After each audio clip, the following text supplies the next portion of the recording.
In the history of World War II aviation, most Americans can picture the P-38 Lightning's twin booms, the sleek lines of the P-51 Mustang, or the rugged frame of the P-40 Warhawk. These machines became legends because they fought in great numbers, won glory in the air, and carried stories that lasted through generations. But every now and then, there's a name that slipped through the cracks. One of those was the Vultee P-66 Vanguard. It had the looks. It had a solid engine. On paper, it should have been a contender. Yet when it finally took to the skies, the world had already moved on. Too late, too average, too forgotten. Tonight, we're going to revisit the curious tale of America's fighter that never quite made the fight. By the late 1930s, every aircraft builder in America could see what was coming. War clouds were thick over Europe, and whether the United States entered the fight or not, demand for new military planes was about to explode. For Vultee Aircraft, a relatively young name in the industry, survival depended on catching that wave. The company had already endured hard knocks. Its first airliner, the Vultee V1, lost favor as the market turned toward multi-engine transports. A modified attack version, the V11, sold modestly overseas, but gained little traction at home. Then tragedy struck in 1938, when company founder Gerard Vultee was killed in a crash while flying through an Arizona snowstorm. Leadership fell to Chief Engineer Richard Palmer, and he knew Vultee's future rested on securing military contracts. Palmer's team launched a series of new projects: trainers, attack planes, and at the top of the list, a fighter. The Model 48 would be Vultee's shot at greatness.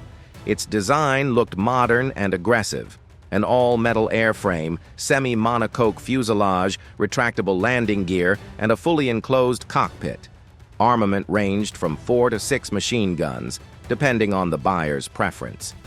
The engine was Pratt Whitney's R-1830 Twin Wasp, a proven 1,200 horsepower radial used on everything from the Douglas DC-3 to early fighters. To make the bulky engine more aerodynamic, Vultee tried a radical new streamlined nose, pushing the propeller forward on an extended shaft. On the drawing board, it looked like a silver bullet ready to slice the air clean. But even the sharpest profile couldn't hide a flaw. The cooling system was inadequate. The engine overheated constantly. And with that, the P-66's troubled story had already begun.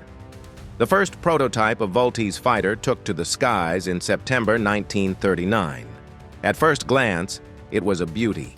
Gleaming in bare metal with curves that ran clean from nose to tail, it looked every bit the poster plane a young cadet might tape to his wall. Test pilot Vance Breeze reported that it handled with surprising agility, nimble and responsive in the air. For a moment, it seemed Vultee might have built a real contender. Then the clock started ticking. That radical streamlined nose turned out to be a curse. The tiny intake ducts and tight cowling trapped heat, and the R-1830 cooked itself on the ground in less than 20 minutes. Engineers scrambled to fix the problem, enlarging the air scoops, tinkering with cow flaps, even adding a separate oil cooler. Each modification spoiled the sleek looks and wasted precious months, and none of it solved the overheating. The breaking point came in May 1940 when the prototype collided with another aircraft during landing. Vultee took the chance to rebuild the front end with a conventional cowl, added dihedral to the outer wings, and made small changes to the landing gear and tail. The redesign worked better, but the damage was done. By the time the improved Model 48X flew again in late 1940, the rest of the world had moved forward. Fighters with twice the horsepower were entering service. The Army and Navy were already leaning toward more promising designs.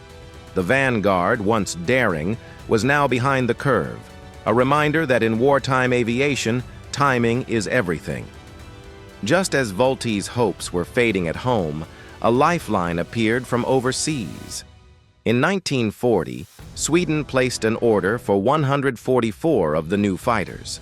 The small Scandinavian nation was surrounded by danger. determined to stay neutral but keenly aware that neutrality meant little without muscle to back it up. Sweden's own aircraft industry wasn't yet up to the task, so foreign orders filled the gap. For Vultee, this was salvation. The production version, known as the Model 48C, looked promising.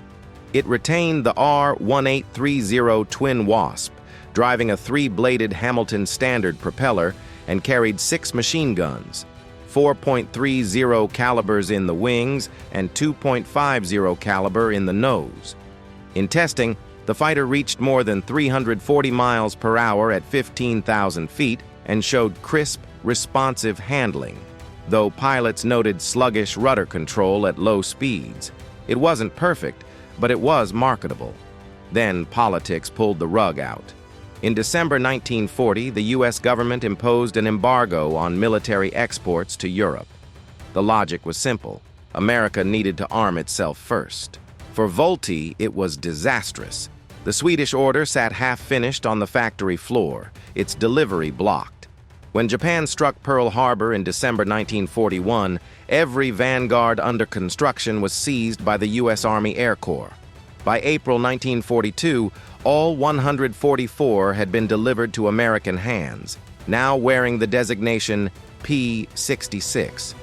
What began as Sweden's hedge for survival had become America's unwanted orphan, an airplane caught in the shuffle of global war. Once the Army had the P-66 in its inventory, the question was simple: could it fight? On paper, the Vanguard stacked up reasonably well against the Curtiss P-40 Warhawk, then America's workhorse fighter. It was a touch faster at high altitude and carried a decent 6-gun battery. But in practice, the comparison was unforgiving. The P-40 was rugged, combat-proven, and already rolling off assembly lines in massive numbers. The Vanguard, by contrast, was the awkward newcomer, serviceable but uninspiring. Army evaluations sealed its fate. Pilots found it easy enough to handle in the air, but far less forgiving on the ground.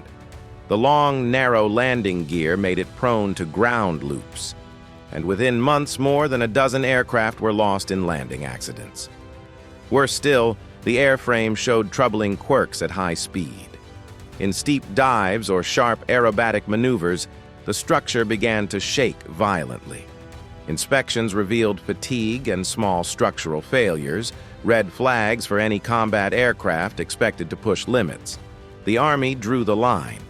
Rather than risk lives or spend money improving a second-rate fighter, they relegated the P-66 to advanced training duties.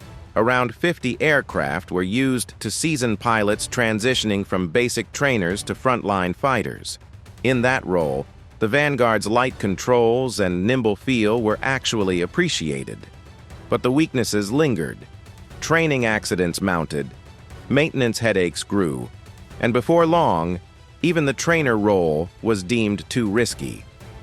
By late 1942, the Army was ready to wash its hands of the Vanguard, and in wartime, when an aircraft wasn't wanted, the quickest solution was to send it overseas. When the U.S. Army decided it had no use for the Vanguard, the next step was to pass the problem along. Britain, still desperate for aircraft in 1942, seemed a likely candidate. A handful of P-66s were shipped to Canada for evaluation. But the Royal Air Force wasn't impressed. Compared to Spitfires and Hurricanes, the Vanguard looked flimsy, underpowered, and outdated. The British politely declined. That left China.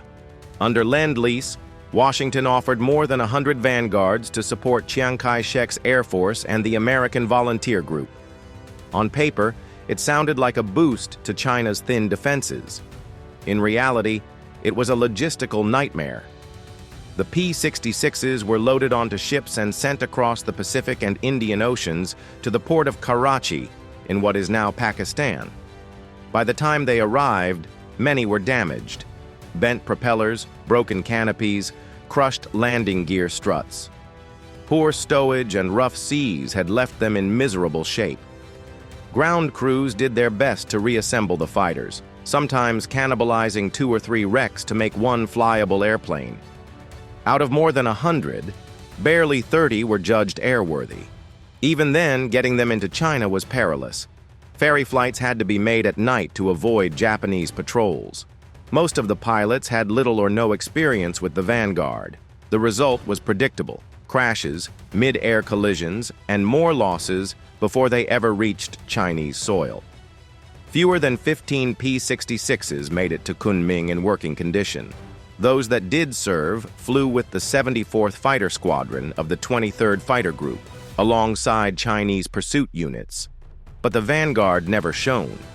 It lacked the maneuverability to match Japanese fighters, was easily mistaken for the enemy in silhouette, and recorded no confirmed victories. By late 1943, it was replaced by sturdier Curtiss P-40s, and the survivors were pushed into storage caves and ditches, out of sight, out of mind. By the end of 1943, the Vanguard's brief career was essentially over. Most surviving aircraft were dragged into caves or left under tarps, set aside as reserves for a future that never came. A few lingered in China into the late 1940s, moss-covered and forgotten, until they quietly disappeared from the record. For a fighter meant to carry Vultee's hopes, it was an unceremonious end. The P-66 had not been a disaster of design. It was fast enough, armed respectably, and pleasant to fly in calm conditions. But in the brutal arena of World War II, good enough was nowhere near enough. Timing, technology, and circumstance had conspired against it. It arrived late, underpowered, and without a role to fill. For Vultee, the failure was costly. Millions of dollars and years of effort had gone into the Vanguard, only to see it written off as a training footnote. Yet the lessons weren't wasted. The company's trainers, especially the BT-13 and BT-15 Valiant, became some of the most produced American aircraft of the war, training thousands of new pilots. The V-72 Vengeance dive bomber also found service with Allied forces. In 1943, Vultee merged with Consolidated Aircraft to form Convair, a name that would go on to shape the Cold War with bombers and jetliners. The Vanguard, meanwhile, slipped into obscurity. It never became a legend, never claimed glory in the skies, but its story endures as a reminder. Not every airplane built in wartime was destined to be a hero. Some were simply forgotten. How about you? Have you ever heard of the Vultee P-66 Vanguard before today? Maybe in an old aviation magazine or through a story passed down from a family member who served? Did you ever see one of these rare birds tucked away in a photograph or museum archive? Share your memories and thoughts in the comments. We'd love to hear them. If this video brought back a moment from the past or gave you a new glimpse into World War II aviation, give it a like to support the channel. And don't forget to subscribe so you'll never miss our next journey through the hidden corners of American aviation history.